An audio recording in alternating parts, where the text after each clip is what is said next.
Hello, viewers. So we are back again. This is the STAYCAN show. STAYCAN stands for Standing Together Against Child Abuse and Neglect.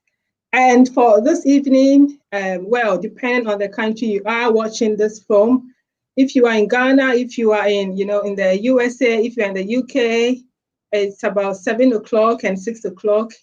And so the topic for this evening says understanding child abuse and neglect. This is an area we are all passionate about, and we want to base. So this evening we'll be talking about, understanding child abuse and neglect, and we'll be explaining what we mean by child abuse and what we mean by neglect. And again, in terms of that, we'll be looking at the different types of or categories under child abuse. The essence of this is to create awareness of issues affecting children. The essence of this is to educate. So we are privileged to be here, to do this together. So please invite your friends to watch, share the video, and as we normally do, we will ask our panel members to introduce themselves. So we would first of all go to Mati. Mati, could you please introduce yourself to our viewers? Hi, my name is Mati. And I'm a social worker and work within housing. And I have experience spanning over about 11 years. 11 years working within child protection, safeguarding, and obviously that's been mixed in with housing. And I absolutely, it's a passion. I love it. I love working with children and young people.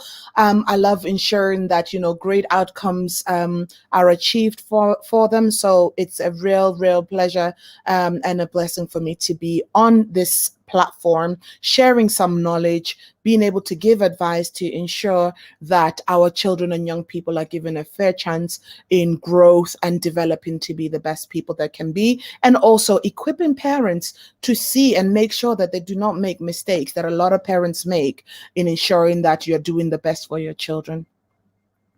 Wow, fabulous. Thank you, Mati. So we would move on to our next panel member, and we'll go to Ejiro. Please introduce yourself to our viewers. So my name is, I'm known as Ejiro Akinrele, and I've been a qualified social worker for almost 15 years, working within the children and family sector. And as my dearest sister has, Mati has said, my area involve, child protection, safeguarding children, working with the family to ensure that, they have the insight, the knowledge, the support they need to be able to bring up their children, to be able to, to be a wonderful members of society. So as I said, I've been working for 15 years in mostly children and family sectors in local authorities, different local authorities. And my passion is to make sure that every child's need is met, and every child, hopefully, all over the world, they're happy, they're safe, they're secure, and they're able to, achieve everything, that's there for them in the world to achieve. So that's me. Wow, that is fantastic. Thank you so much, Ejiro. So we will be going straight into the discussion. Yeah. And we'll be talking about abuse. So child abuse. First of all, when we talk about abuse, what exactly do we mean? What is abuse all about? Should we go to Ejiro, please? Yeah, so I mean, the definition, medical definition for a child abuse is a child. It says an action, action that leads to a child being physically hurt, or either physically hurt, emotionally hurt, or psychologically being hurt, either intentionally or unintentionally. So for us, that's an abuse, really. So for a child abuse, if it has to do with a child could be hurt either emotionally, physically, or psychologically. That classifies as child abuse. Wow, and I know that. Thank you for that. So yes, maltreatment of a child, and the impact it has on that child physically, emotionally, and and all that. So we would go to Matty. So Matty, we want to talk about the different categories under which abuse falls under.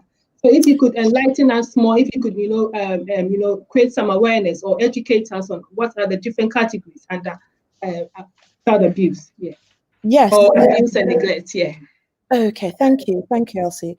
Yes, there are originally 4 categories of child abuse, which have been kind of subdivided into physical abuse, as Ejiro has mentioned, sexual abuse, neglect, and emotional abuse.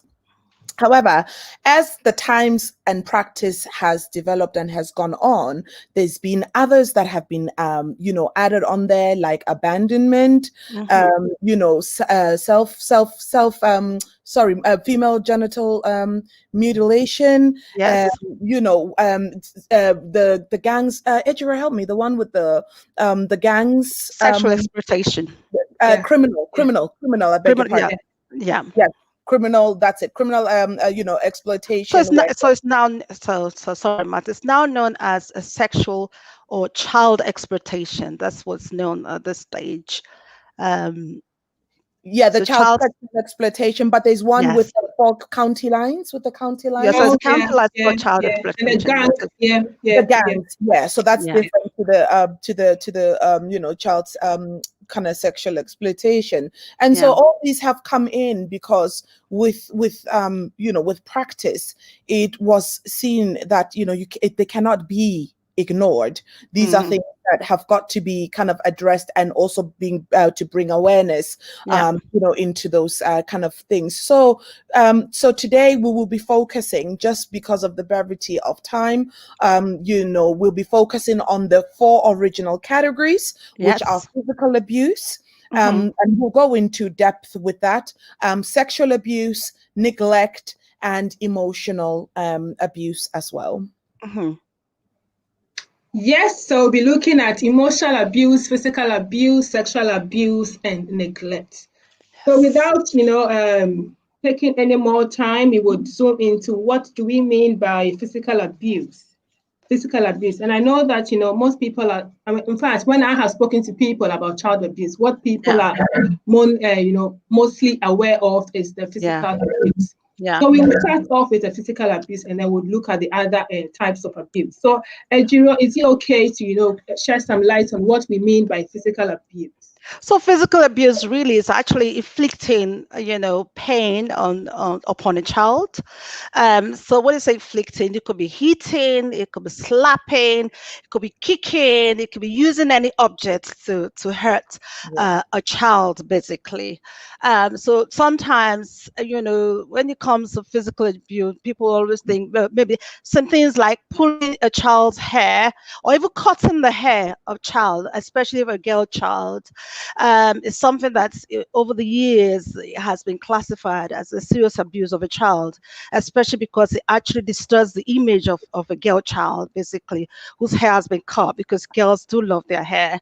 And also, so throwing objects at the child, chastising the child physically, maybe I've had stories of a child, because she was naughty, the family put soap, they said, because for lying they ask her to have some soap, wash her mouth for lying. For me, that's classified as physical abuse, because the child was made, because they said, oh, you're lying, so we're going to wash your mouth with soap, so that itself is physical abuse. Wow, that is really horrifying, isn't it? Yeah, absolutely. Wow. And then you'll be wondering, why will a person do such a thing, would do a thing like that?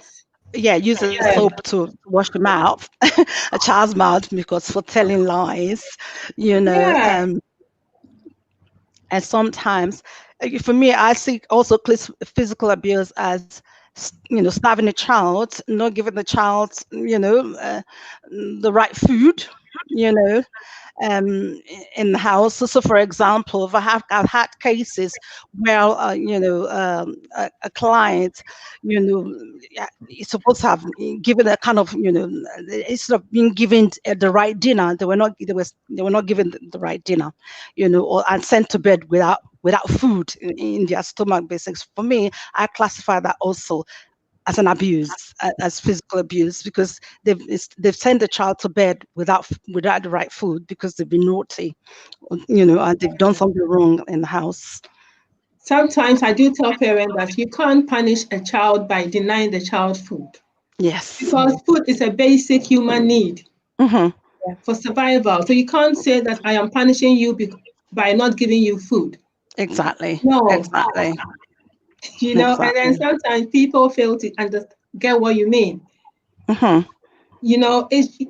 You just cannot say that I'm not giving you food because you've been naughty. No, absolutely. It shouldn't be. Yeah.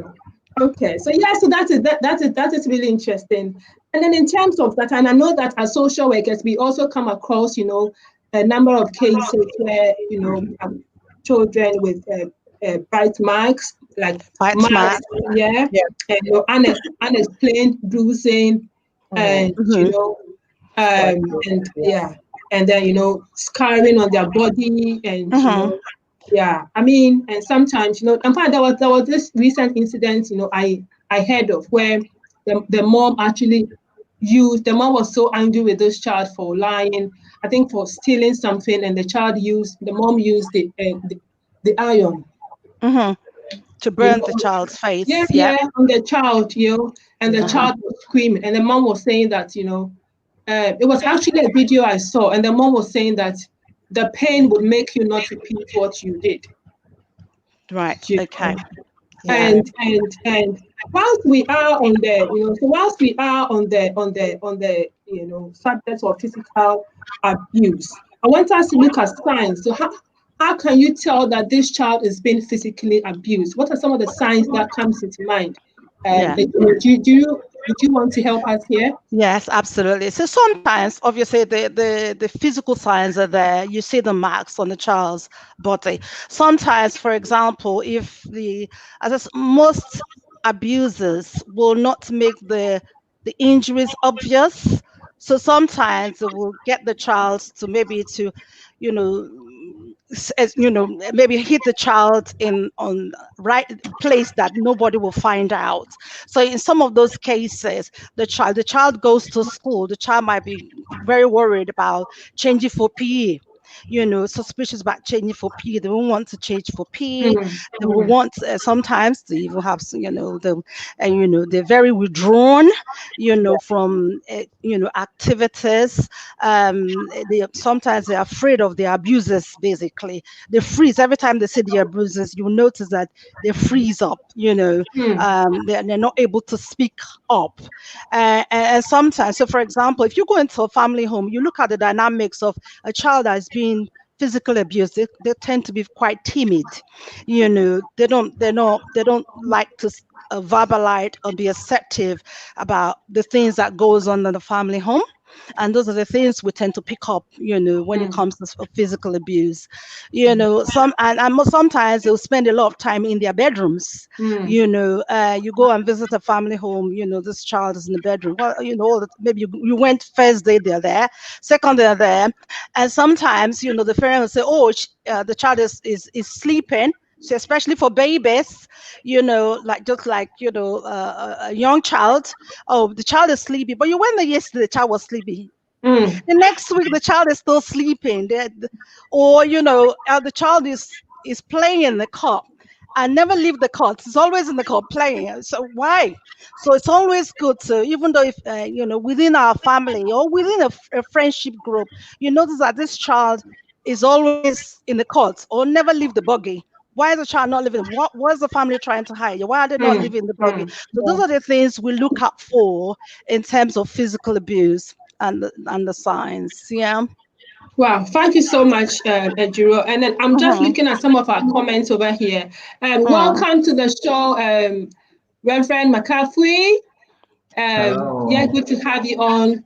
So we are still on physical abuse, and we've got some of the comments over here. We've got Charles Odiri. Charles is saying that I'm enjoying it so far. Keep it up. Thank you, Charles, for the comment. We've got Tina Cronje. Tina is saying that ironing of a girl's breast because her breast is getting too big. Wow, this is sickening, you know. Wow. So yeah. I mean, and I believe that in such situations, you know, the girl's breast will be ironed because to make the child or the girl not look too attractive, for the girl possibly not to be raped. Yeah, you know, absolutely. And also female genital mutilation is also physical yes, abuse. for the child. Yeah. All right, so that's something that's obviously that's been ongoing in England. It's illegal for someone to have a female circumcision, and I know most African countries, you know, most developing worlds. In this country, some of their girls have been circumcised, and if the police get to know, or this child reports it, they will be, you know, the child, they're likely to have go through investigation basically. So if you know a family or you're aware of a family whose child has had, you know, female circumcision, is important to make people aware, because female circumcision does have medical and psychological effects on most young people basically. So that itself in England is classified as physical abuse. Wow. And I mean, whilst we're on this subject, you know, again, we have the issues around, you know, female genital mutilation and how that is also done.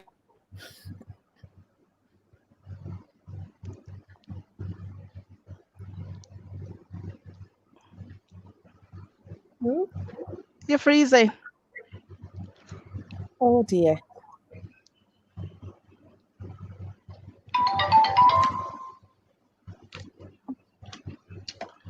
Okay, so since our host is temporarily off, I want to use this opportunity to sincerely apologize for coming in late. Yeah. I had a late call to attend to what one would describe as a high-profile, important matter. Okay. I can't disclose here, so I had to go attend to that, and unfortunately, it ate a little bit into my time. But I'm glad to be here and to be joining you guys. So my name is Makafui. I'm currently in Ghana, and I'm a minister of the gospel, but I do have some background also in social work, which I was doing before. Right. And I am currently also working with one of the waste management companies. So that's my background. So I hope that I can contribute a lot to this evening. Elsie, welcome back. I've been doing your job, so you owe me something. Thank you.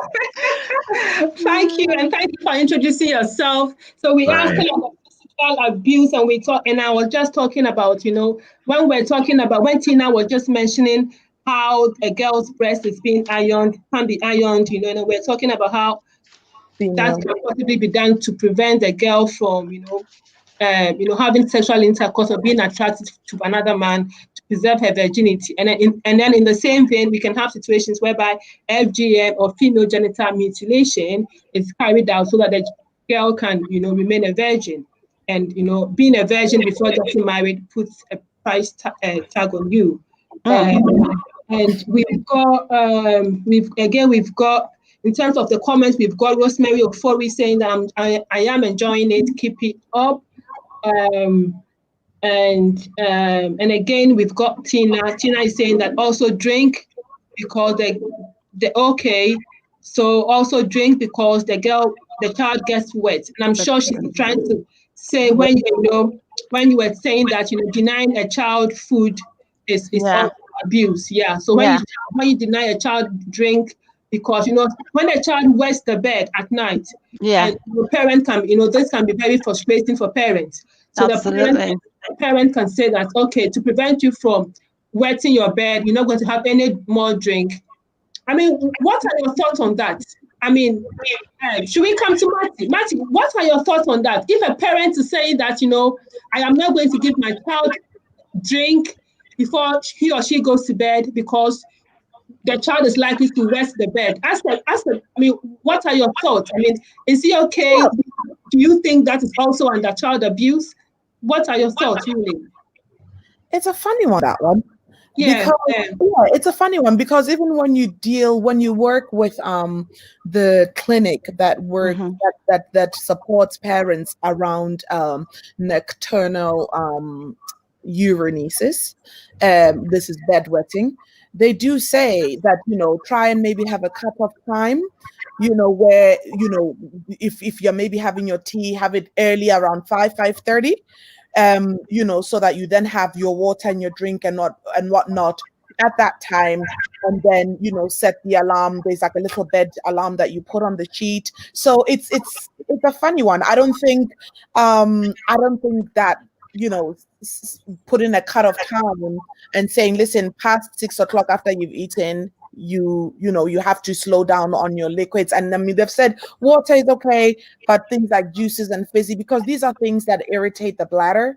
So we want to be careful in terms of, kind of labeling everything as abuse, because some of these things are made to some of these interventions are made just to wake up some parts of the body of a developing child that are not developing as fast, i.e. bedwetting. So I'm a bit, not convinced about the abuse. It depends, obviously, if you're saying, listen, Johnny, from 1 o'clock, 12 o'clock, you're not drinking because you wet the bed. Okay, that's extreme, Absolutely. But once you said, listen, Johnny, as part of the support, because I've read it up, with having children growing up, some who did wet the bed, you wanted to see, okay, what are some of the interventions that are put out there as part of the NICE guidelines into this particular topic? And you do see there is somewhere where it says, things like fizzy pop and all of that, try and reduce them. And then your water, obviously, can have your water. And then also they discourage waking the child up to take them to the toilet. They don't call it abusive, but it's not a natural way of telling the bladder you are full, and that's why they have the bedwetting issue. So I think, it depends on the context. Absolutely. That, yes, if it's done in a way where it's actually meant to harm, then yes, it is abusive, and it should not be happening. But if it's about, when we're trying to put things in place to ensure that you're fully hydrated and that, we know, okay, fine, it's almost bedtime, wind down, go to bed, and let's hope that the bladder will set the alarm to the mind to say we need to wake up and go and empty. That's something a bit different, I think. So that's my take on that. I hope I've answered the question. Yeah. Thank you for that. Do you have any thoughts on that also, Ejiro or McCarthy, in terms of drink? And I think that for me, I think I agree with I agree with what Marty is saying, because absolutely, definitely, if you have a plan in place that you don't take any drink at this time before you go to bed, that is a plan in place. Absolutely. But then, so when you have that plan in place, then I think that. But then if you are consciously denying the child water or drink, and the child is thirsty, and you are using that, then that becomes a concern. Absolutely. And it all comes. So sometimes it comes. It all has to do with enlightenment. What does the family or the parents know, or the caregiver? Well, how fluid are they? Are they asking for advice? Are they willing or able to actually carry out those instructions or support that's been given to them in relation to managing the bedwetting? So those are the things we look at when we're assessing a family in terms of the category of any kind of abuse. What's the parent's capacity to actually take the advice? Say, look, okay, the child is bedwetting. Okay, what time do they go to bed? At what stage do you have supposed to give them water? And how do you manage that? So those are the things we look at, and look at the context of it before we can say, oh, this is really abusive. Then we bring it back. Okay, it's abusive. that's fine. Okay, how do we pull away from that then? How do we stop it from being abusive? So education, that's the purpose of which we're having this, this outlet to educate the parents. Okay, this action that you're doing is actually abusive to this child. It has another negative, it's likely to have a negative impact on this child. So how can we pull away from it so that you can do it the other way around? Yeah, thank you. Yeah, so certainly the context is also very important. Yeah. Before we move on to emotional abuse, I want us to look at the subject of physical testing. Elsie, can I add a little bit certainly, to? I think that a lot of times, with what I have come across, I see that there are a lot of parents who are quite ignorant about some of these issues about why a child will wet the bed and how they are supposed to handle it, or how they are supposed to go about training the child, and on all of that. In fact, there are some instances where some of these things are medical or psychological. It's not just the fact that so parents need to understand these dynamics and seek proper help. I have a 4-year-old, and I was surprised when my wife came up and said that, look, I'm no more buying diapers. I'm no more going to do diapers. They need to grow out of it. I'm like, what? You want to save the money to change your wig or go do makeup or something? But yeah, honestly, that was what I said at first. But guess what? I have noticed something. Just even yesterday at midnight, my 4-year-old woke up crawling all over me, and she was like, Daddy, I'm going to wee-wee, and that's because the mom stopped the diapers. They didn't stop wee-wee instantly. Yes, they were wetting the bed, but there were times, like 2 times in the night that the mom would pick them up, and then they go to the bathroom to go and wee-wee. Whether they even want to wee-wee or not, she would just take them there for a minute and then carry them back to bed. And now look, she's waking up by herself and she's crawling all over me and she's going to the bathroom to wee-wee. So I think parents must understand these things and know that there's a proper way to bring up the child to be able to do this, or there is an issue in which may be medical or psychological, and I need to seek a proper help, and not just blame the child for everything. It's after all, it's part of the development. You better have a child who will wet the bed than the one who will not wet the bed at certain stages in life. So I think parents need to understand these dynamics and seek proper help. That's what I want to add. Thank you, McCarthy. And I think that, and I like the bit where you are saying that it could also be medical. So it's important that parents also seek medical advice. When they've hit the brick wall, really. Yeah. Before we go to emotional abuse, I want us to talk a bit about physical chastisement. I know this is something really really like a big thing in our community. And some people, and I mean, in my practice, I've had people say that, when I was growing up, I was whipped by my dad or my mom with a cane. So why can't I do the same with my child? In terms of, Ejiro, your own practice, what are your thoughts on physical chastisement? So it's not actually illegal to chastise, so physically, chastise a child, but it's the extent of it. So the law actually says you must not physically injure a child. However, if you use a belt and you use the belt to hit a child, and the child sustain an injury, that's physical abuse. However, if you say, okay, maybe a 2-year-old that tried to touch, like the TV, and you said don't touch, and you smack the hand, temporarily, that's not a physical abuse. So the consistent infliction of pain on the child is classified as physical abuse. So for example, a child who every time they're naughty, you're using the belt, or you're slapping them, you kick them, or that itself becomes a physical abuse. So, for example, you say, okay, you expect your son or your daughter to come home from school by themselves at about maybe 4 o'clock, and they come at 4:30, and you were waiting for them in the house.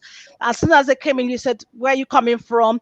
You use, an object to hit them or to slap them, to do whatever, and you said, "Go upstairs, put your hands up,"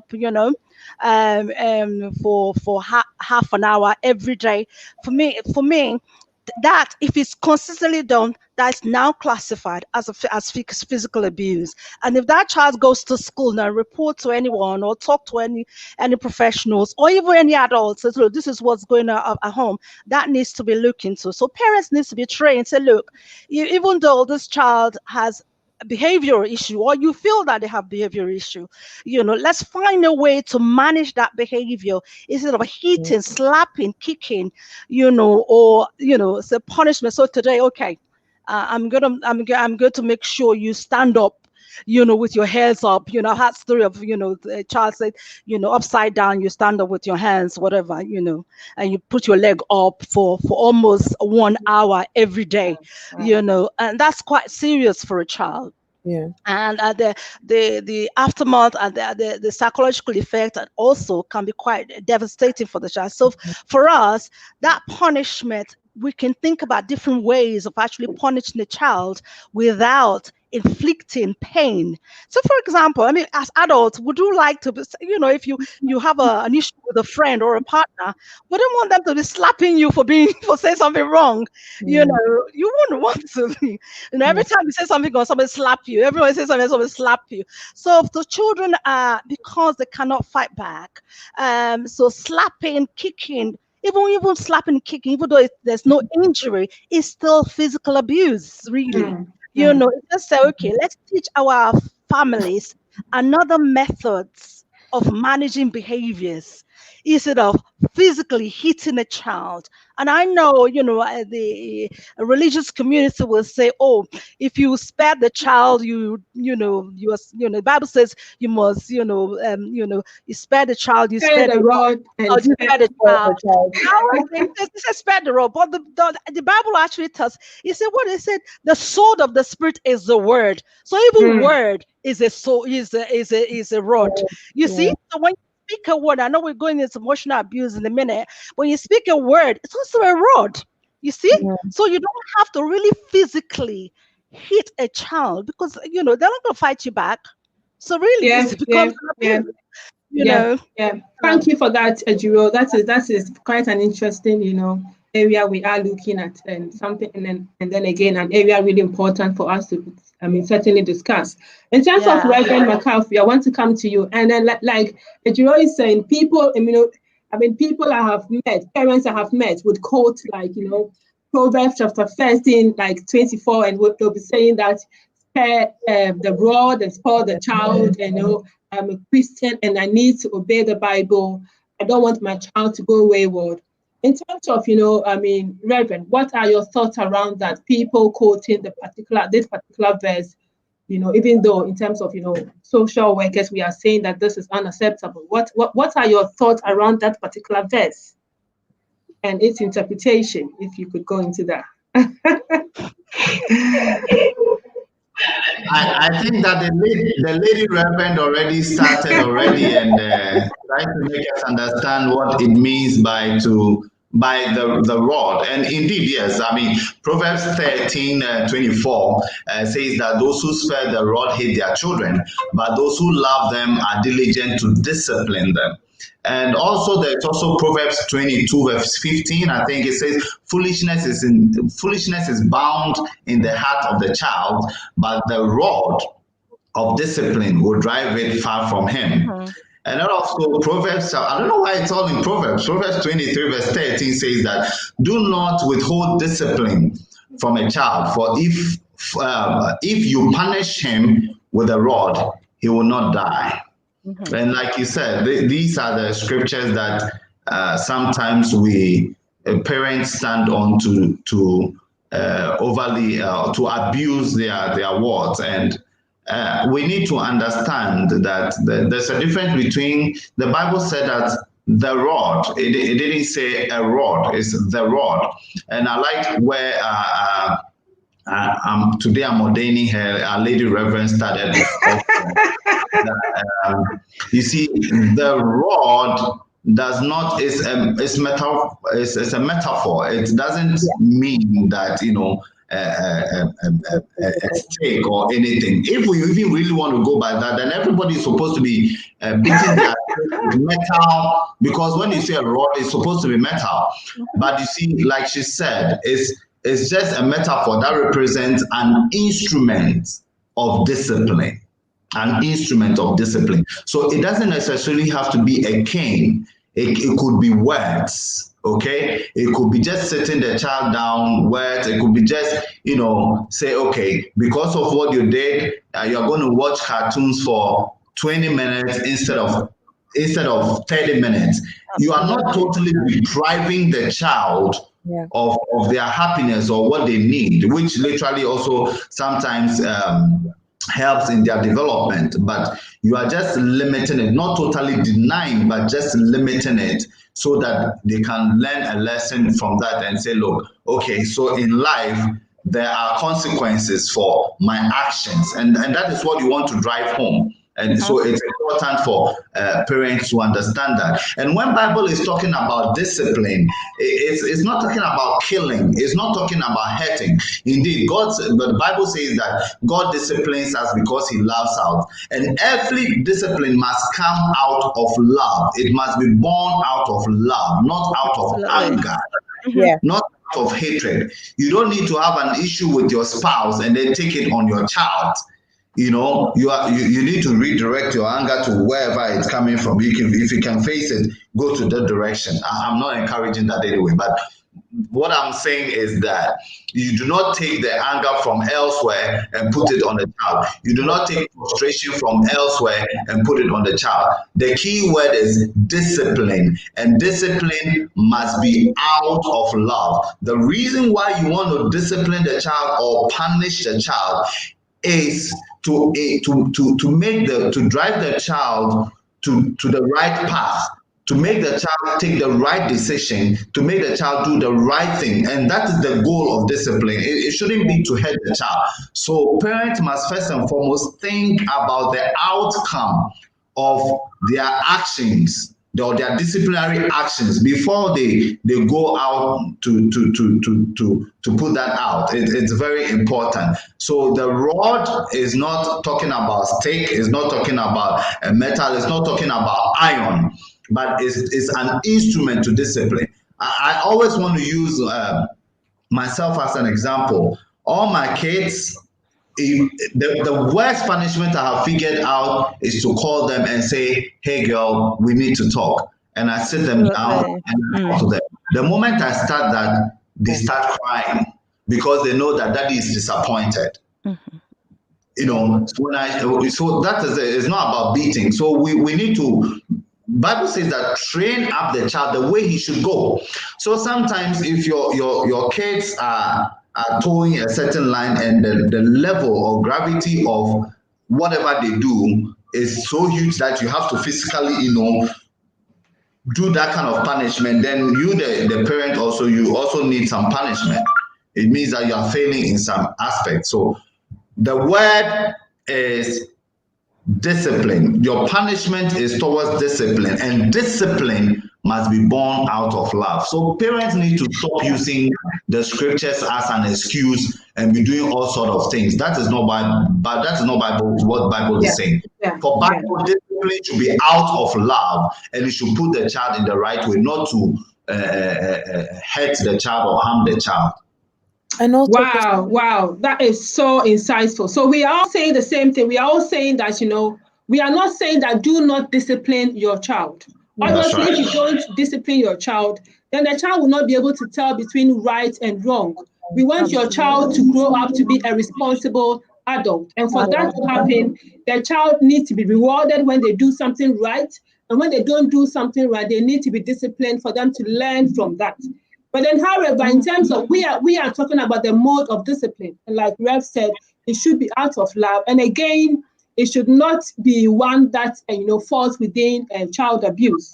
there are safer ways to discipline your child. Whilst on the subject, because one woman, in the past had asked me that, okay, so social services, you are saying that we shouldn't, whip our children. How else can I punish my child if I don't beat my child? If I don't beat my child with a rod, with a cane, and whatever, how else do you want me to, discipline my child when my child displays negative behavior?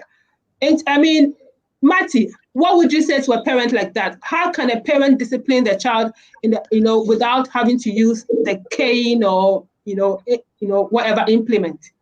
I would first of all do with all parents that I have worked with and supported, break it down to them. What is discipline? What is your understanding of discipline?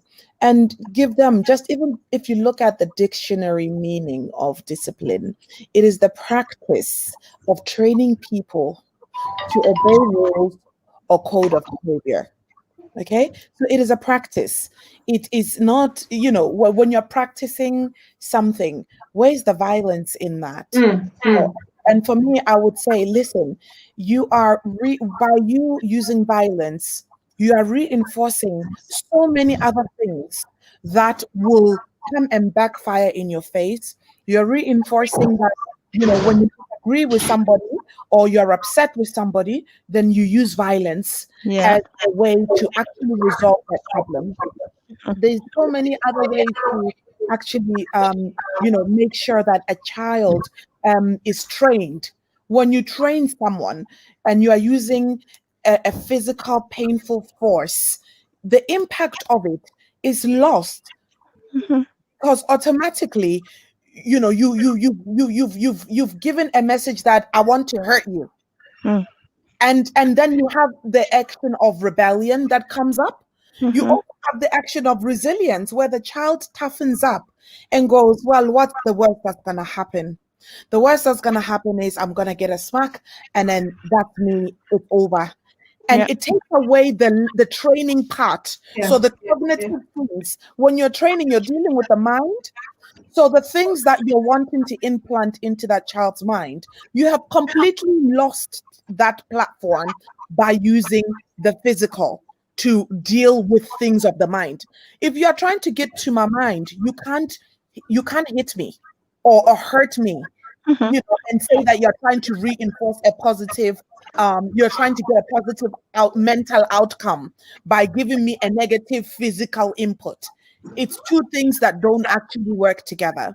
And so for me, I would say, you need to look at other strategies outside of physical, because there is more cons than pros in resulting in physical intervention as a form of discipline, because you are not training. It's it's a lazy and coward's way of resolving something that your child has gotten wrong. Because remember, training, discipling, you are training them, you are showing them the way, you are showing them what they need to do. And so really, physical is something that makes you to lose the absolute battle in what you're trying to achieve. And another thing I would say is that, if we look at those who are in the biblical, sense of things, the Bible talks to you about being slow to anger, and so making it very sinful for you when the first thing that comes to your mind when your child has done something wrong is to just snap and boom, give them a blow. You've not stopped to think about, okay, am I acting out of love or out of anger? And so even the impact at which you will then use to physically chastise that child, will it be reasonable? And that's why, when they were doing the guidelines for the Children Act of 2004, Section 58, which speaks about reasonable, that word reasonable. Yeah, Scotland was like, what is reasonable? If you're looking at an African child with very dark skin, and they have pinched them behind the ear, you will see the bruise. So what is reasonable? So, the up that way, they decided that, listen, this is it's gonna be illegal. Smacking is going to be illegal. And whilst even in the United Kingdom, it's not fully clear, I want to put it out there to our parents in our community. that you will find it very difficult to win a case where you have reasonably chastised your child, because the practice guidelines have somewhat made it illegal. So you've got to refrain and look at other ways that you can lovingly, train your child to grow in the way that you're wanting them to grow, using mechanisms and tactics that actually, reinforce good behavior, i.e., like the Reverend said and Ejiro said, putting them out to think about things a little bit. Time out. You're 2 years old. I'm going to put you on timeout for 2 minutes. You're 5 years old. I'm putting you on timeout for 5 minutes. And they'll be going, but mommy, 5 minutes is long. Yes, because you're 5, you've got to do it in 5s. So that next time I tell you that for the next 5 minutes, you're going to sit in the corner, they will not want to do that. So it's also about it reinforces you as a parent to be able to learn about your child and cause a bond where you know the things that make your child tick.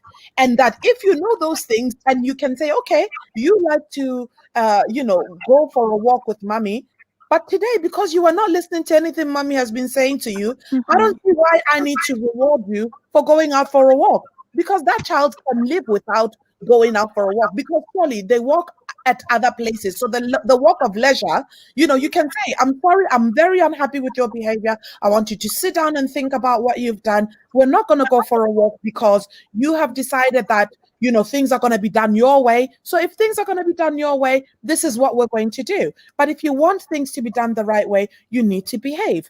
And for things like that actually work. I've got a little garden patch. The garden patch has featured, and at times I'll say to the kids, guys, if you're going to misbehave, you're not going to go in my garden patch because my plants are very delicate. And gardening is something that they come to love. And so they will all behave because they're like, we don't want to miss out on the garden or on harvesting the potatoes. It seems a very menial thing, but it is so significant to the child that you can even use that, and not cause any significant eternal emotional harm. Yeah, so thank you. Yeah, thank you so much. Wow, that is so important. Can I quickly just add one more thing?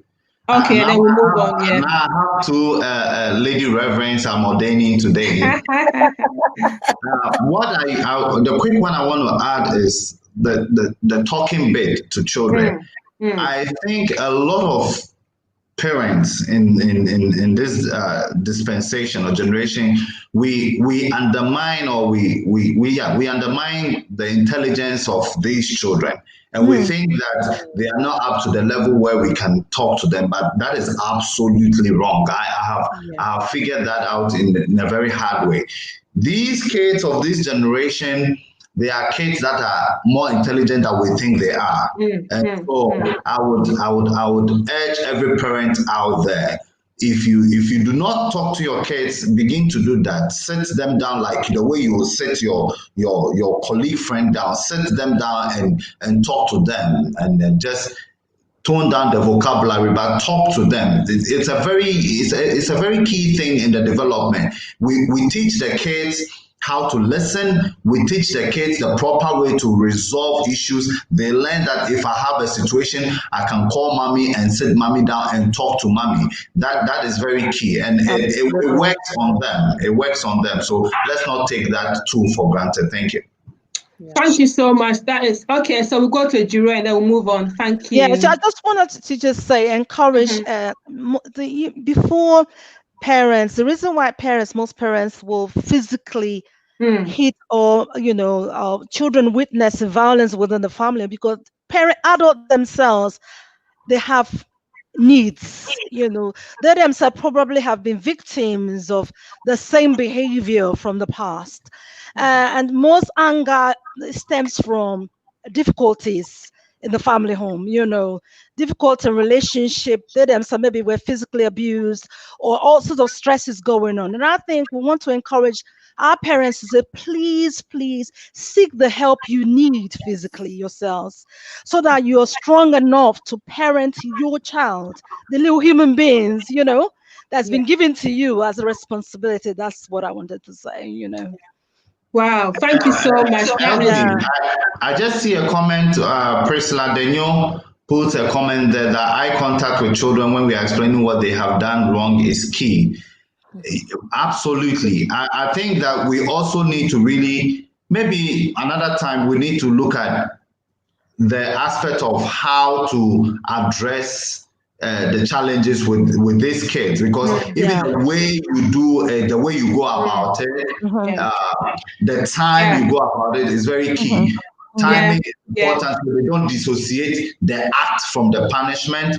And then also keeping the eye contact and the tone and the language used, so that at the end of the day they don't become you don't destroy their ego, but they are able to learn the right thing and still have that self-confidence. And so it's very key. That's all. Yeah, thank you. Much, Priscilla. Yeah, thank you. So certainly, this is supposed to be an introductory, session. So we aim to come back, to have a whole session to look at physical abuse, emotional abuse, sexual abuse, and all that. Then look at, positive parenting. So we will be dedicating a whole session, because this is certainly a very big, subject. Fantastic. And then we've got Antonio, who is saying that discipline has to be appropriate for the child's personality and age. Thank you so much for your comments, coming in. Yes, we do appreciate your comments. We would be moving on to look at emotional abuse. And when we talk about emotional abuse, Reverend McCarthy, are you happy to start the discussion on emotional abuse? What do we mean by emotional abuse? So, Elsie, for me, I think that sometimes, not actually sometimes, I really think that all these different facets of abuse, to some extent, are interconnected. Anything that affects a child, whether physical or verbal or whatever, whichever form it is, affects the child emotionally. And what we're talking about emotional abuse is just anything that affects the child's feelings and influences the way the child feels, which automatically also influences the way the child thinks or perceives the external environment. And these influences also, in the long run, dictates how the child reacts to certain situations or to people or to his environment at large. Wow, thank you so much. Yes. I will move on to Matty. Matty, what are your thoughts also on that emotional abuse? What do you want to add to what McCarthy has just shared? Yes, definitely. As he's highlighted, emotional abuse is a pattern of behaviors, that harm a child's emotional well-being and development.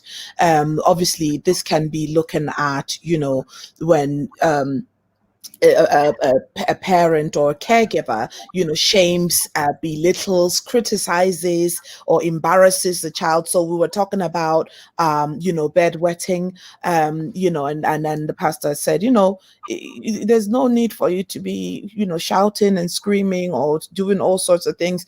So looking at shaming and embarrassing, in the middle of, family dinner, Lucy, if you drink that water, you'll be weeing yourself. How do you think the child is feeling at that point? You're belittling them, teasing, with kind of intent to make them feel small, threatening, bullying, yelling. These are some of the things that, even when you do what you do as a parent, be aware that anything that you do that actually does not build confidence, is bouncing on that line of emotional abuse, because there's that old proverb, sticks and stones will not hurt or something, and then your words, whatever you say, will stay and resonate a lot more. This is what I always think. So even amidst being angry with the kids, before I say anything, I wonder to myself, okay, I can't just call them, you silly girl, you stupid girl. You've got to be able to know what words are you sowing into that child's life, because these are some of the things that will develop later into low self-esteem. They will develop later into low self-confidence. They will develop later into your child lacking self-assurance and struggling to control their own emotions. And then also when you fail to show love and affection, and it is also a characteristic of emotional abuse and domestic violence. When a child sits down and the impact, this is what you were saying, Pastor, that all these abuses somewhat are interconnected. Yes, they really are interconnected. So domestic abuse, an impact of it will then jump into the emotional abuse kind of arena, where your child feels like they're not able to make or maintain relationships because of the anxieties around what an actual healthy relationship should look like, because of the history of what they've actually experienced. And emotional abuse is not just something perpetrated just by parents. Let me just say, within any relationship, anyone that you relate to. And so it is our responsibility as well as parents to ensure that we are proactive in safeguarding our children, keeping them away from situations that will possibly put them in a place where a child is self-conscious about something, from being teased, from being bullied, where a child has low self-esteem because somebody's laughing at them and ridiculing them. So siblings, aunties, uncles, I mean, I say this all the time, all our African aunties, and I've grown up with it as well. Before they even see you after 3 months, you're so fat. Yeah. My body. That is what and as a result of that, you then have self-confidence issues. You are, self-conscious. These things develop into eating disorders, which, if you look at the sphere of eating disorders, without even going too far into the topic, is all very much linked into your emotional and mental well-being. So if you look at some of the root causes that our children go through, these are some of the things. So for me now, if somebody looks at my kids and go, oh, they are so fat, I'm like, no. Don't ever say my children are fat. Do not say that. So as a parent, I'm safeguarding, my children from, anybody trying to make them feel little, or to make them feel like they're not the best that they can be. That's what my input would be, unless you would like me to move on to the different signs in different groups. Well, we will be touching on that when we come back to talk about, emotional abuse. Yeah, thank you. So we'll go on to, in terms of, Ejiro, do you have anything to add to that? No, thank you. I think it's all said now. Marty has talked a lot. Yeah. When I have worked with families, I keep saying that, for some reason, I find a number of families always concentrating on the negative, aspects of, always saying negative things to their children, always focusing on the negative. So telling the child that you are ugly, you are worthless, and comparing them to other children. You didn't do very well. What is in your head? You are dumb. You don't know anything. You can't be it. You can't be this profession. You can't be this profession. You are useless. And just like Priscilla is saying on the screen, Priscilla is saying that, why can't you be like your brother or sister? This child is an individual. Comparisons should not be happening. You want your child to be a doctor. You want your child to be whatever, you can think of, a lawyer. You are not seeing the child as an individual with his or her own capabilities. Stressing the child. And the child would end up, having low self-esteem. The child would end up thinking that, okay, I'm really no good. Why am I not, in the top set in class? Why am I not, in the getting an A? Every child is different, and we shouldn't scorn the child, because the most important thing is for the child to do their maximum best. When the child is doing their best, the child is learning. You know, and we are not also saying that, you know, because you want the child to get that particular grade, the child should be constantly learning without having any social life, without having to be able to play with friends, because you want the child to get that grade. And also emotional abuse. Absolutely. There's time for learning and there's time for play. Absolutely. Absolutely. Yeah, Elsie, I want to just open up what you just said a little bit. I think that a lot of parents need reorientation in our generation, because a lot of parents think that, you know, we need to talk about the bad so that the child corrects that. But you see, regardless, when the child does something little, which is good, when you focus on that little good, okay, and you just focus on that and talk about that and push the child in that direction, what you are doing is that you are maximizing on that strength of the child, which yields that good result. And in maximizing that part, you are automatically minimizing the other side that is leading to the wrong. And so a lot of us parents also need to be reoriented to understand that you don't need to always highlight the wrong to make the child become right. You can just focus on the good and help the child maximize on that good, and then automatically it will be minimizing the wrong. Absolutely. Yeah. Thank you, Red. I've got comments over here. So Aditome is saying that another thing African parents do is to call a child, hey, come here, hey, come here. And that is also very true. So she's saying that, you know, come on, my brothers and sisters, our children have names. Use them to call them for help. After all, they are not our slaves. Yes, so our children do have names, and please, we need to, you know, accord them due respect. We need their individuals, you know, in their own right. And again, we are again, you know, talking about positive reinforcement, you know, concentrating on the positive. If your child comes home with a certificate of 100% attendance, do you say, wow, well done, or do you just put the certificate somewhere? But then if the child goes to school and the child is in trouble, then you are really quick to chastise the child. So we are always looking at the negatives. We don't reward the child for the positives. We don't reinforce, you know, the positive behaviors. We don't reward, you know. But then research is saying that, you know, when we focus more on the positives, the child, you know, it creates good, self-esteem, and the child learns more, and the child wants to continue to achieve and do well.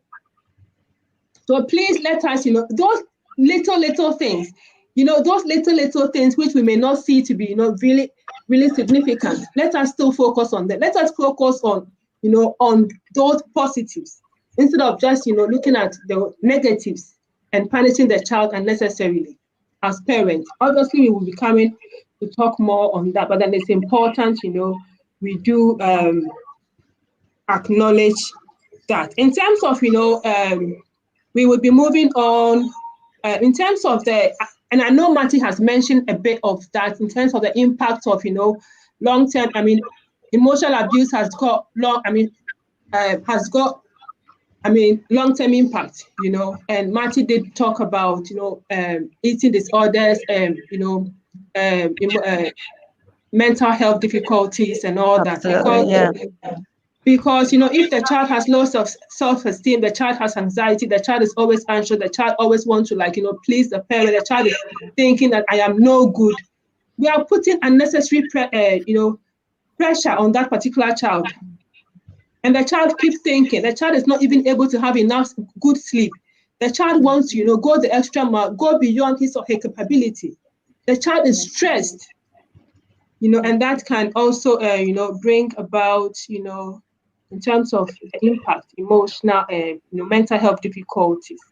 We would want to then move on to sexual abuse. And Ejiro, I would want you to, if you're okay, just to start the conversation.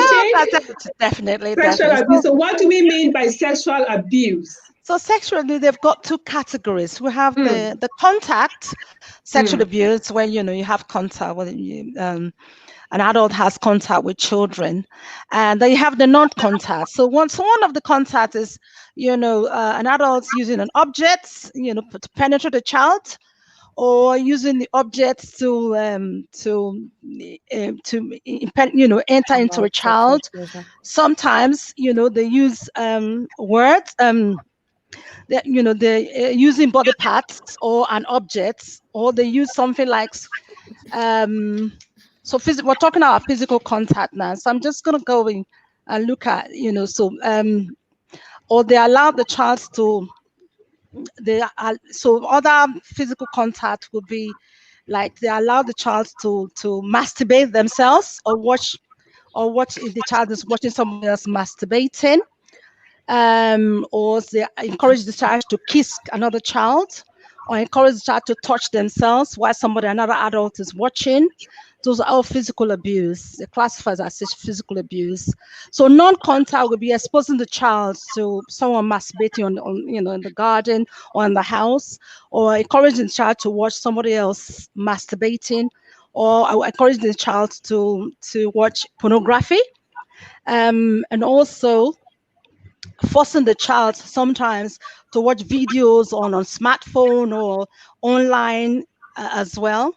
Or we also have online grooming. So maybe parents just watching the child's, looking at other sexualized behavior, people having sex on the internet or even on their smartphones, can be classified as sexual abuse. Also viewing, images of other children being abused or other adults being abused is also classified as sexual abuse. So it can come from different category, really. So sometimes if it's physical, sexual abuse, the child had sex with, an adult, or even child to child is also sexual abuse. Thank you. And, in terms of watching a program, as adults, we do watch programs. So assuming you're watching a program which is classed as 18, and it has, sexual content within it, and you've got like your child who is 6 or 7 or 8 or 9 in the room. I mean, somebody was asking me that, if I watch those movies or those programs and my child is there watching and I don't, ask the child to leave, how would social services get to know that I am doing this in the house? Because you are saying that this also falls under sexual abuse. So, but then you wouldn't know, because if it's physical chastisement, you may see like a mark or a bruise or wherever. But then how would you know? Woman was asking me, how would you know? So in terms of that, what would our response be? Marty, is it okay to come to you? Yeah, I mean, something like that. When you're looking at, there's different ways in age ranges, but the theme is about the same. Your child will display age inappropriate sexualized behaviors. I've had this before. Oh God, we were mortified. Where in short start, another child took another. It was about there were just 3 years old. The 3-year-old boy took a 3-year-old girl to the corner, pinned her down, and was kissing her, but in a very inappropriate way, and he stuck her finger up her rear side, and she cried. And when he said, "Oh, where did you see this?" and he said, "On telly." So, for us, we were like, okay, we couldn't continue to ask any more questions, just so that we did not, obviously, mess up the investigation. But, you may not know immediately. However, the behaviors do show, you know, sexualized behaviors, or don't tell, like in much older age group from 9 to about 12, 13, you know, they'll be flirting, and it's so hard to pick out, especially when they are going into that teen age. But you know, you also have some inappropriate adult behaviors that are shown. You might have girls who are very sexualized. They, you know, want to be exposing themselves. You know, they are always looking for attention from you know, older guys, because obviously they are exposed to that.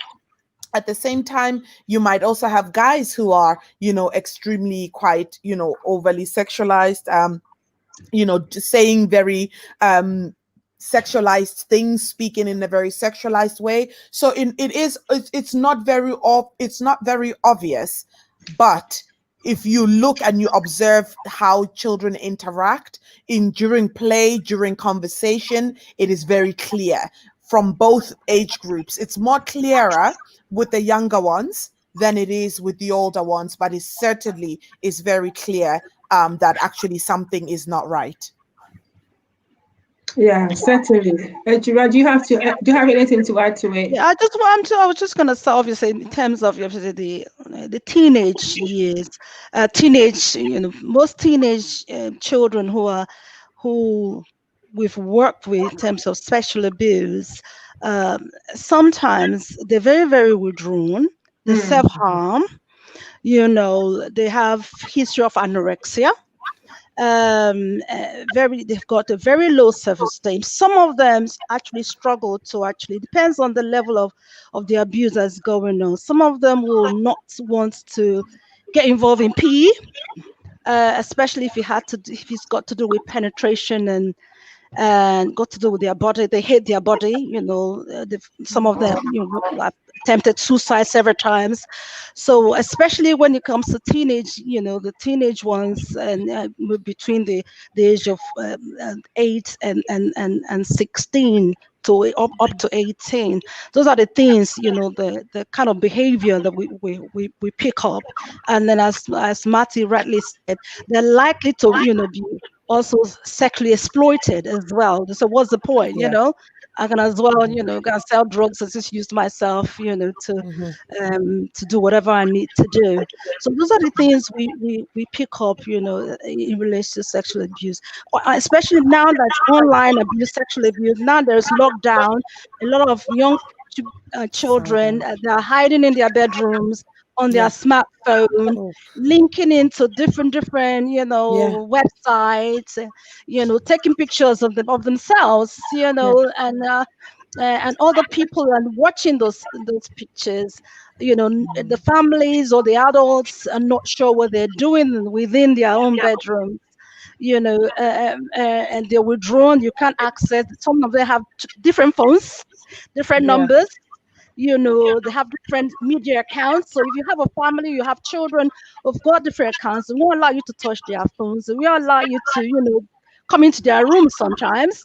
You know, those are the things you look out for and suspect, and just be nosy as a parent. Just be curious. Okay, what are you up to in your bedroom? How come you're not coming? How come you got 2 phones? How come your friend is calling you on that number? How come you're not sleeping on time? You've been awake till 3 o'clock in the morning. You're still on social media. You know, so those are the things we look out for in relation to the signs. Thank you, Ejiro. Just a question for you again, Ejiro. I mean, as a social worker, if you know a parent should ask you, like meet you somewhere and then ask you that, well, what do I do if my child is sexually abused? What do I need to do as a parent? What would your answer to the parent be? I would say, you know, contact children's services. That's the first thing. So first of all, who does she know? Does she or he, the caregiver, does the caregiver know who the perpetrator is? That's when I say perpetrator, who is doing the abuse? If it's the husband, okay, she needs to be, you know, obviously needs to talk to. She needs to really call to the services, or even call 999, and they would direct her. I would do that, and not to approach her husband, or even if it's a friend or if an organization, she still needs to do the same. So I always say, maybe as we move on to the next stage of this program, is to put in maybe a telephone number of And the children charity, which she can call, actually get advice. Say, look, what do I do? If it's interfamiliar, what means if it's like a community abuse, a friend or an extended family or a church group or a religious group, all she needs to do is to not even approach the head. I wouldn't, because that itself can bring a lot of conflict within the organization. Is to seek advice, maybe from the GP, if that's any place outside that specific environment that she can get independent advice. ASAP, that person needs to do that. And also to trust this person, because sexualism is one abuse that people don't speak, especially children. They find it very, very difficult to speak about sexual. Most people who have gone through sexual abuse as their children, as children, sometimes they never ever disclose. So if a child eventually disclose to somebody that they were sexually abused, they must be believed. That's the initial thing. They must say, okay, I believe you. And also and let them gain the confidence of that adult to say, okay, I want to try and do something. How can I help? I want to try and do something about this. And I'm going to make sure, but I'm going to trust you and I want to do something about it. To give that child the confidence that somebody actually believed them, because that's important, that an opportunity for them to trust somebody that whatever is happening to them, it's wrong, basically. Thank you. So we need to take it really seriously. We need to follow, the processes, the reporting processes, and you need to believe the child. You need to tell the child that, yes, I believe you. Thank you for telling me. You have been really brave, to say this to me. That is really important. So thank you so much, Ejiro. Reverend McCarthy, did you want to add anything to it? Yeah. For the signs and the symptoms, I'm very concerned about the way it impacts the child in terms of the delaying or inappropriate emotional development. That a lot of times children who go through this, they are affected, their emotional development are affected. And it's either the child is completely withdrawn or the child is extremely overboard, where the least thing, it triggers this negative behavior and negative anger and all of that. And indeed, research has also shown that a lot of children who go through these experiences, they grow up themselves becoming abusive, and so it's like it's a never-ending cycle. The child goes through it and he grows up and is replicating that kind of lifestyle. And the challenge now is that technology, like the other panelists have said, technology is making it more easier day by day. The exposure, the accessibility, it's just becoming simple and easy. And, parents have to catch up with technology and have to catch up because these kids are always ahead, so if you are a parent and you are not concerned about technology, your children will dribble you. So you need to catch up and figure out how to go about this, get yourself oriented. If your child has a gadget like a tablet or a phone or whatever, you need to know and understand how it works, and know that even when you go to the YouTube settings, you create an account, YouTube setting of the child, there are some parental control limitations you can put. There are ways that they can go around these things, but at least, parents need to be able to do their part in terms of putting up the controls, and then we pray God helps us that our efforts are rewarded with good outcomes. Yeah, so it's important, parental control, so the gadgets our kids are using, iPad, whatever program, iPad and their phones and whatever. It's important that we are familiar with the parental control settings on these gadgets, so that we will be have those restrictions in place, so that the child is not exposed to all the things going on out there in the world. And quickly add to, we need to just keep up with technology. There are certain apps and softwares that you can install on the child's electric gadget, whether phone or tablet. It keeps running on the background. The child does not have access to it. And it's like a registry. It registers everything the child does on the phone, whether the child goes to WhatsApp or Facebook, whatever messages they send, it registers it. So you, the parent, you are able to, go on that and check the kind of conversation the child is having, the pictures the child is sending, whatever the child is doing, you are able to see so that you can guide and redirect the child when they are going on. So parents need to ask questions and seek all the help that we can, because whether we like it or not, these kids are going to be always a step ahead. So it's now time for us to catch up and put up the right measures. Thank you. Yes, we need to show an interest in what they do, what they watch, and sometimes, when they are alone and they see you come, and then they will then try and turn the phone or the iPad somewhere so you wouldn't see what they are watching. They try to be really clever. It's important that we are a step ahead. Parenting is not a joke. Parenting is not easy, but then it comes with a set of skills. Parenting, demands, can be demanding, can be challenging, but obviously very rewarding. Then it needs, a lot of, energy, time. You need to make time as a parent. You need to invest. It is not easy. Sometimes you see parents, being at home with their child, but they're not being emotionally available. They're not even available. They are just there, watching TV from A to Z. The only time they would be up is when they go and find food for the child. It's not just about food. It's about everything, really. Yeah.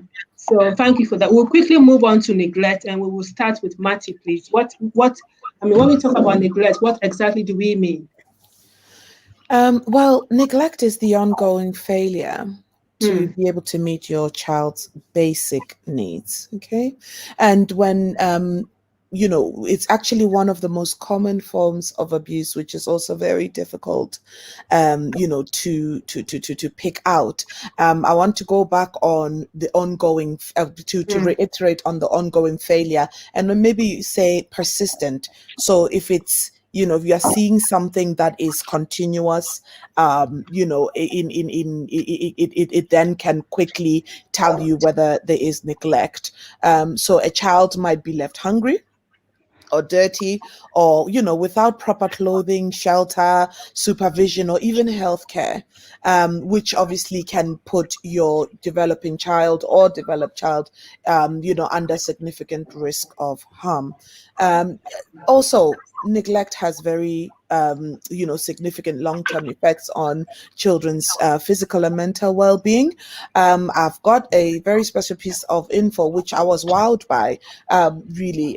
So the Office for National Statistics came out with their report, which was done last year, March, that as of last year, March 2019, 49,570 children in England, that's about 41 per 10,000, were looked after by local authority because of issues of neglect.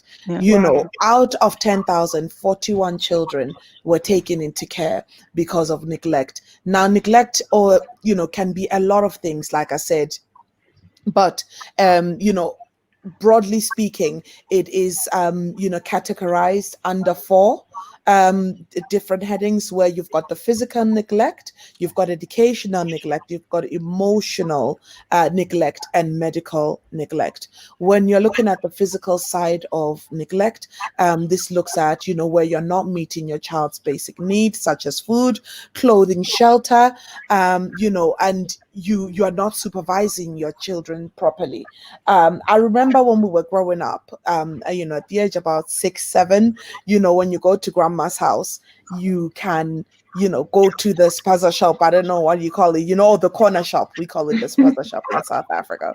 You can go to the spaza shop and go and buy some maize meal, and and grandma will give you like extra 50p to buy some popcorn or something, some treats, and you look at it now in this time and age, you can't do you've got to be careful. You can't do that. You can't send Mm. a 6-year-old to walk to the shop, because anything can happen, and if anything should happen, then you would fall under that category of Yeah, neglect yeah, in yeah, terms of yeah, lacking the supervision. So yeah. just to give you that, that example, and that would be physical neglect, because you did not keep your child safe physically. And then obviously you then have the education. I'm just whisking through the Yeah, topics yeah, of course, yeah. bite size into them. You have the educational neglect. You can see the trainer side of me, right? Yes, I I want can. everybody to understand. Sure. So you can so I'm in teaching mode now, everyone. Don't disturb. So so you then have the educational neglect, where as a parent you're not prioritizing your child's educational needs. So that could be in form of, perfect example, over lockdown, our school was giving us tasks that we had to submit over Seesaw. Already the children are at home, we're in lockdown. If you are not submitting those tasks, they're wanting to know why. Exactly. And then once you find that, okay, there's an obstacle with technology and they provide that for you, why is the task still not being put in? Is there anything once the support that has been put out by the school? And a lot of people were now, almost feeling hounded by the school, because in their side, the school were trying to make sure that they are safeguarding children from any possibilities of educational neglect. Outside of safeguarding, when you are, not sending your child to school, and you have education welfare involved, these are some of the things that would then class as educational neglect, where you're not prioritizing your child's educational needs. And then you have emotional neglect, where your child does not get the nurture and stimulation that they need. This could be through ignoring them, humiliating them, intimidating them, isolating them, which again, Reverend Makafu, you mentioned that earlier on, that these things, they intertwine, so we're now talking about emotional neglect also bordering into the whole atmosphere of emotional well-being, into emotional neglect. And in the area of a section 47 investigation, I'm very sure that you wouldn't be finding yourself in a good place when you end up being your children being end up being kind of taken under the section 47, under the category, and being put on a care plan under the category of neglect and emotional neglect. It's a very terrible thing to find yourself in, because you can be pinned down under those two categories. And then you have emotional in medical neglect.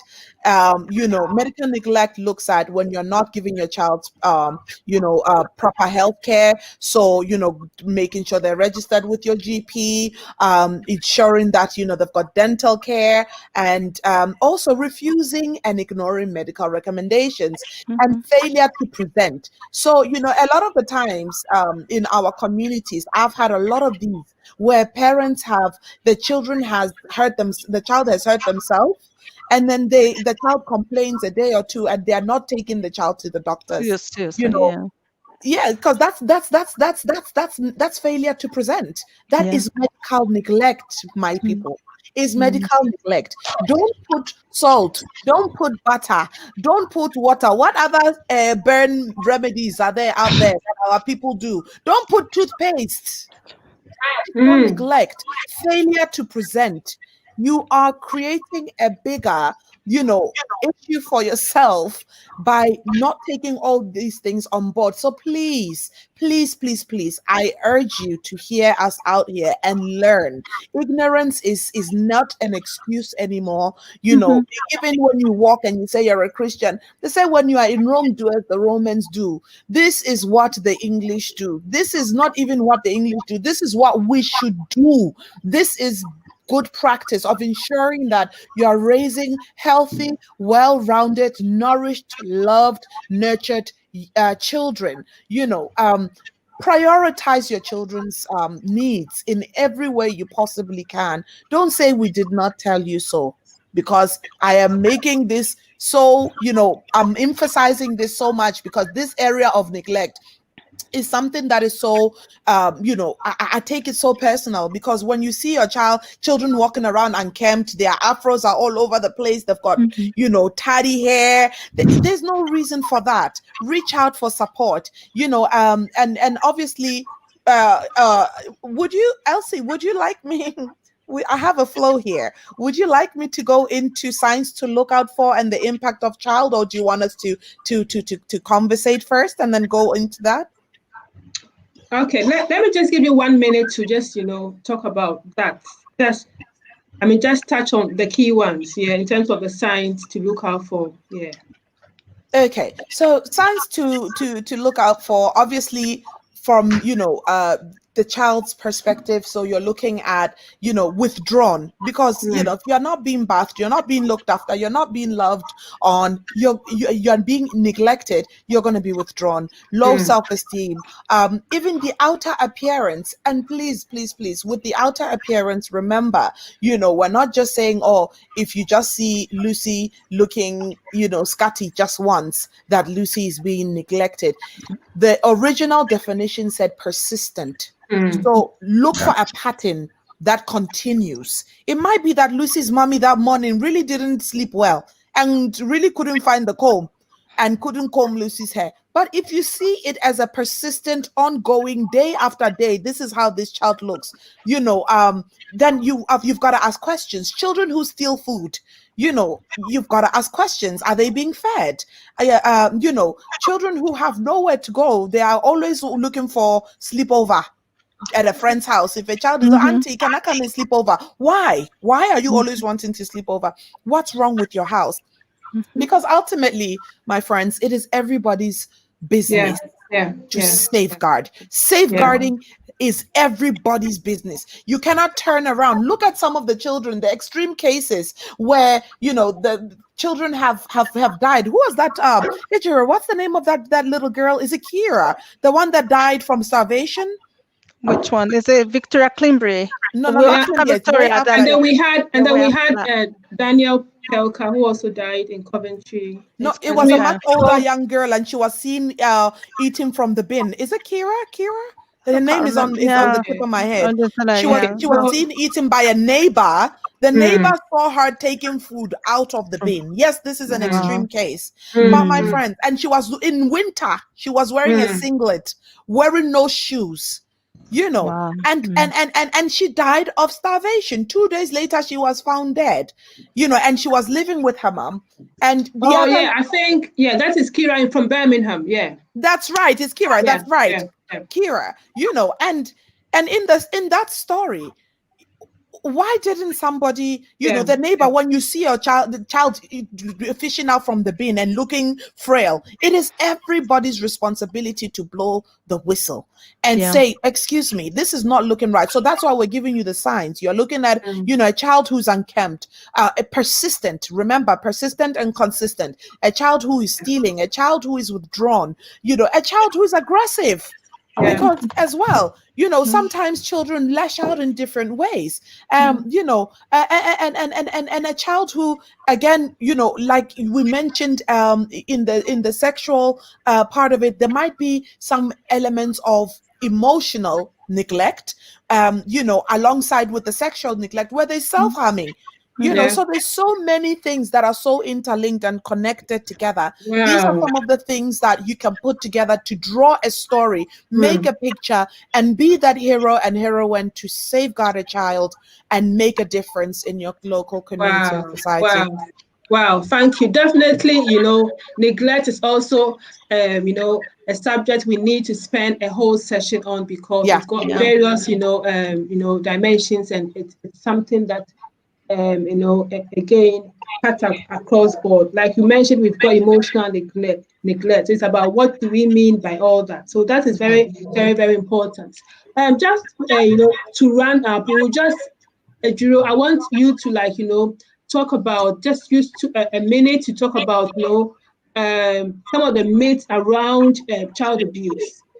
So I mean, some people will say, "Oh, abuse is only abusive when it's physical. So if you don't see it, it's not abusive." And some will say, "Oh, we are from a rich family, so abuse, doesn't happen in our family because we have money, And I mean, from my personal experience for the past 15 years, I've assessed directors of 3 companies. I've assessed, MPs. I've assessed, so all the different categories. But we find, obviously, because in most lower income community, they feel that, the rich will say, oh, it's only from them and the abuse, not abusive here. But we do see that most referrals will come from most lower class and middle class, not upper class. It doesn't mean the abuse doesn't happen there. It's just that it's not reported. So it doesn't matter whether you're rich, you're poor, you're whatever. Abuse happens everywhere. And I know, Reverend has said, sometimes when you were abused, you're likely, there's research that person's likely to be abusive, but also it's 50-50. It doesn't mean there are some people who have experienced abuse, who have used that as a way of, changing the world around them to ensure that this abuse doesn't happen to somebody else. So those are some of the myths that people have about abuse. They say, okay, if it's not physical, it's not abusive, but that's not true. Abuse, as we've just discussed, comes to its all forms of abuse. We have physical, we have emotional, we have psychological, we have mental. So it can come from different way. I know in our own society, sexual abuse is not something that is talked about, but we know pornography is a big issue in the whole world anyway, and those for me and I'm glad we're talking about all this today so that our community is aware. So some of these things that we expose our children to, actually, they have negative impact in terms of their prognosis and outcome, of a positive outcome for them in future. Yeah. And just to add to the sexual abuse bit, sis, Yeah. did you guys also know, as part of the myth busting, I won't be long, that in the report that I read from a study that was made through to inform the Ministry of Justice report on crime, that sexual offenses this whole myth that sexual offenses are committed by strangers is not true. Because in that study, 34% of children were sexually abused by a family member. By a family member. 59% was abused by an acquaintance, so somebody known to the children, and only 7% were sexually abused by a stranger. Yeah. So abuse, so abuse is happening in families, in communities.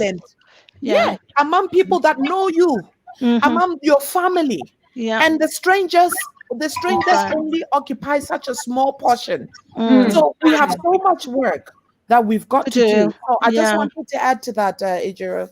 Yeah, thank you.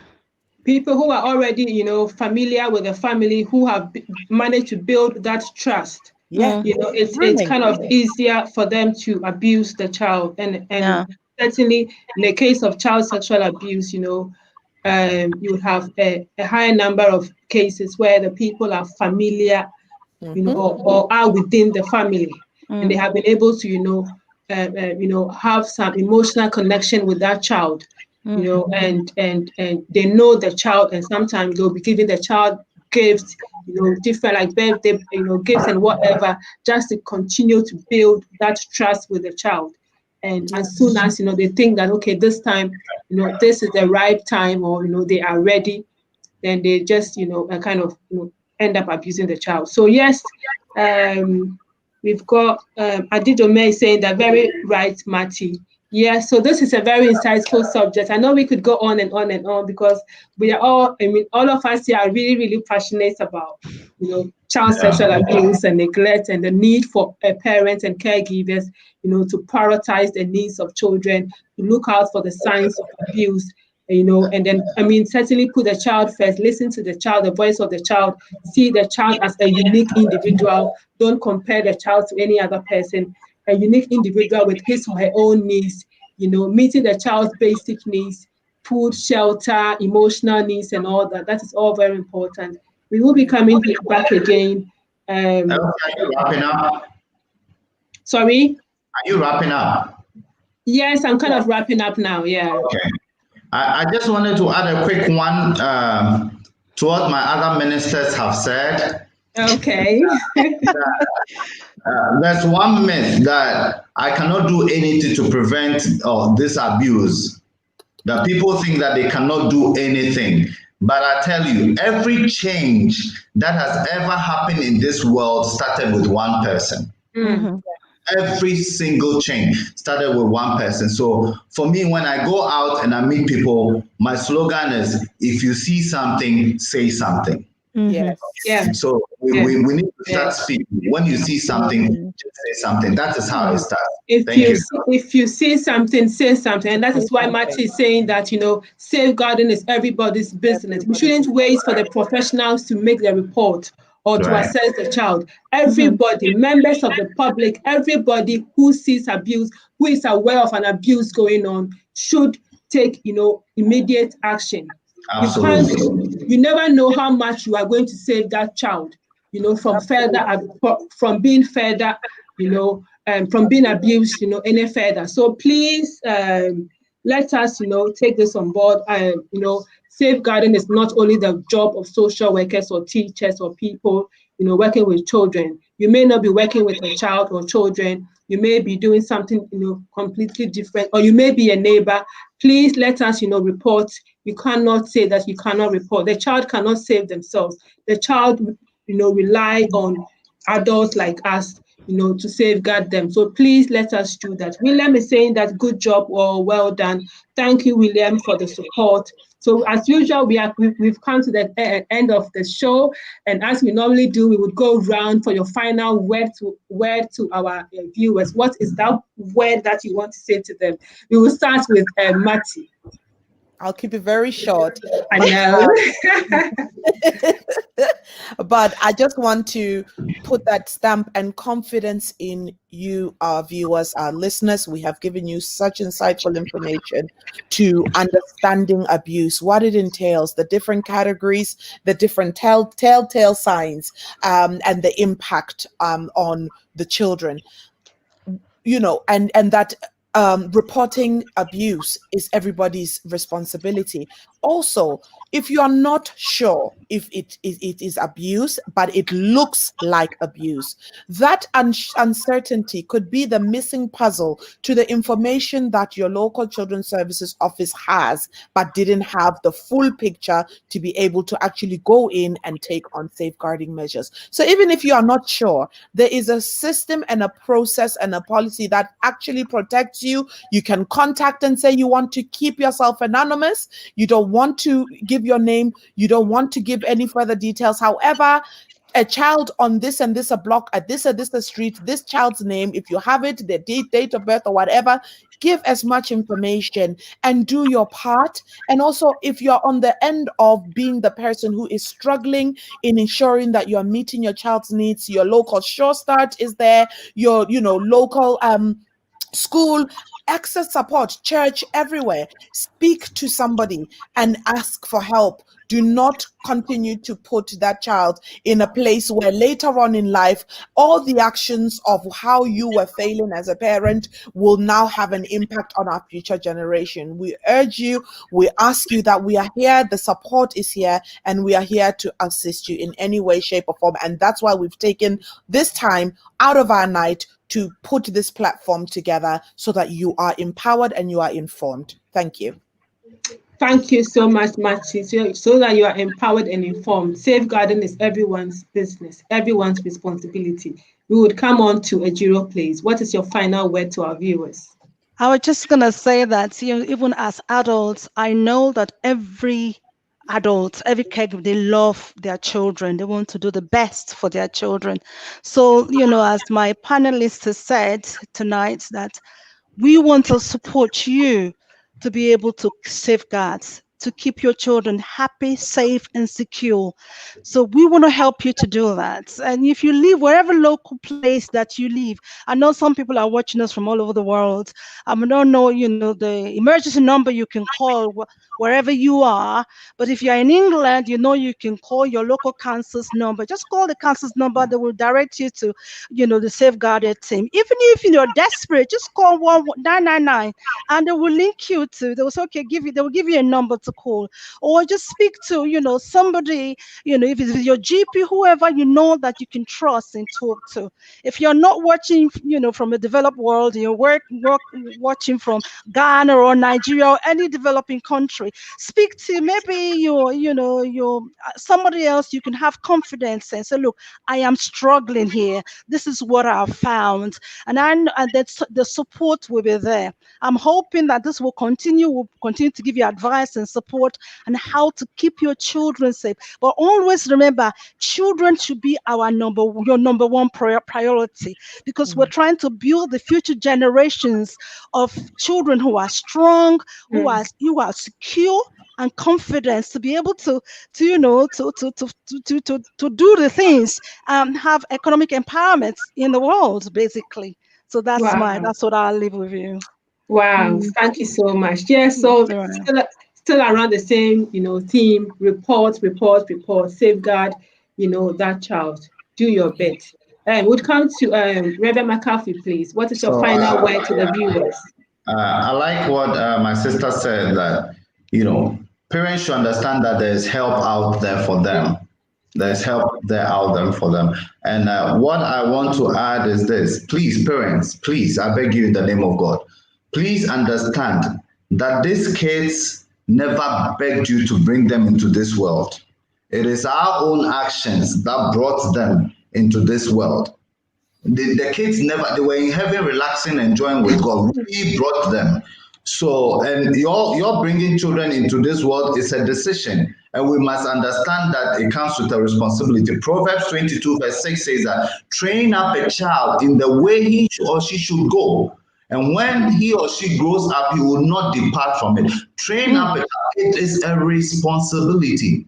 It is a responsibility. And we need to understand that it is work. It's not easy. It is work. And so we need to just appreciate that and take our time. Also, I want to quickly add that this generation, parents, let us make time for children. We are overly busy with so many other things. Let us make time for our children. Let us make time to understand our children. When we understand these kids, we'll better be in the position to know how to handle them. And I pray that God helps us to be able to do all these things. And as a Christian, I will say that whatever you do to these kids and how you bring them up, God will judge you. God will judge all of us on how we fare with these kids. Let us keep that in mind as we go about how we handle these kids day in and day out. Thank you very much. Thank you so much. Yes, let us make time for, our children, spend good quality time with them. And like I said earlier on, sometimes parents will be in the house, but then they are not emotionally available. They don't even spend time with the child, do things with the child. They're always busy with their own things, even when they are in the house. Please spend quality time with the child. Build that good quality relationship. Relationship should be at the heart of what we do with our children. Know the child inside out. Thank you so much, our panel members. This has been such a great session, such an educative session, and I can't wait to have everybody back again. And thank you so much to our viewers. We couldn't do this without your support. So the comments, the contributions, the questions, are all really relevant. So we do appreciate. So on this note, thank you, and we will see you another time. Bye. Bye. Thank you.